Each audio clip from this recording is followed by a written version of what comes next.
C'est compliqué pour moi de me poser une question sur Prisca en tant que député, parce que pour moi, Prisca, c'est beaucoup plus que ça. C'est le S, comme on dit, c'est le sang. C'est le sang.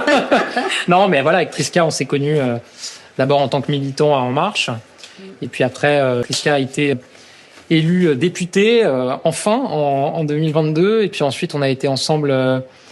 moi, j'étais au gouvernement et Prisca m'a rejoint et on a noué des liens qui sont à la fois politiques et personnels. Et pour moi, ça a été un des principaux soutiens quand j'étais au gouvernement. D'abord en tant que ministre et ensuite en tant que Premier ministre. Parce que vous savez, en politique, vous n'avez pas toujours des amis autour de vous, y compris dans votre groupe ou dans votre parti. Vous avez des gens qui vous veulent pas toujours du bien.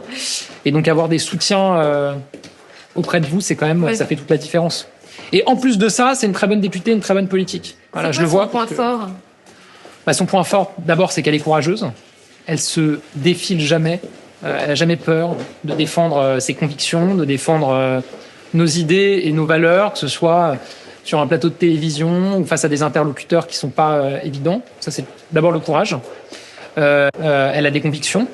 Voilà, c'est quelqu'un qui a un parcours aussi qui force l'admiration et elle croit vraiment dans notre République, dans ce que ça permet, ce que ça promet aussi pour beaucoup de personnes et pour les Français. Et donc voilà, je pense que c'est important d'avoir tout type de profil à l'Assemblée nationale.